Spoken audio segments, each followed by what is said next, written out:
Today we all speak about spirituality, spiritual awakening, Kundalini, and so many more aspects and facets of existence very, very openly.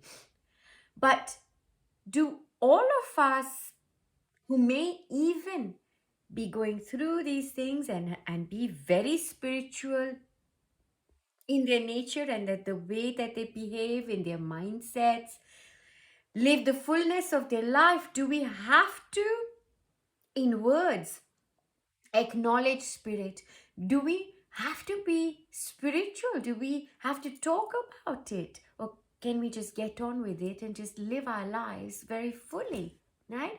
We don't. Because there is nothing in our lives that doesn't already have spirit embedded in it. And not just that, none of the qualities that we envisage in somebody who is spiritual or spiritually awake, right, are qualities that didn't already exist.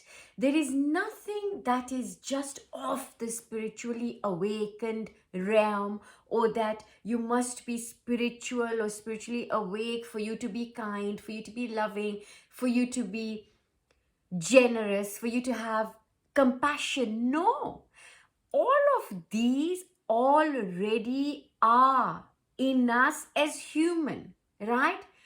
It all boils down to how much of the animal consciousness is active in you, how much of the human consciousness is active in you, right? Where, so, and this is, we don't need morality, right? We don't need rules.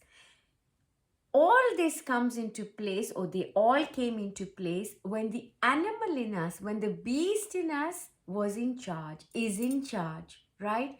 And when we've not tamed that, right, and our humanity hasn't risen, so then we then consider these sort of qualities as being of the divine realm or of being of some sort of spiritual realm, when in fact they are very qualities that exist in us just as human. It's what distinguishes us between an animal and a human.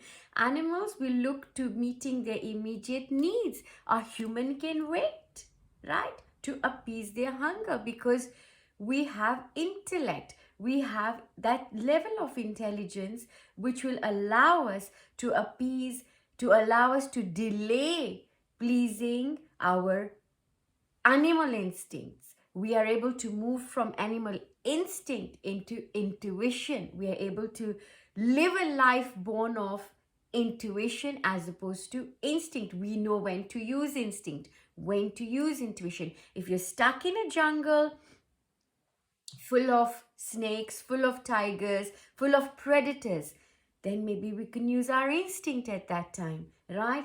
But this is where, when we have learned to embrace various aspects to us, you don't have to label anything as I'm spiritual, or that because now I'm holier than thou, I've got to be so compassionate. No, all these things are already in us. We've just simply got to awaken the human in us, and these things come very naturally. You don't need a spiritual teacher, a spiritual anything, because all of these things already are. First, let's master the ABC, the alphabet of human existence, by just inculcating humanity in our daily lives, right? Being humanitarian rather than focusing on whether you're a vegetarian or a meatarian or whatever other tarians.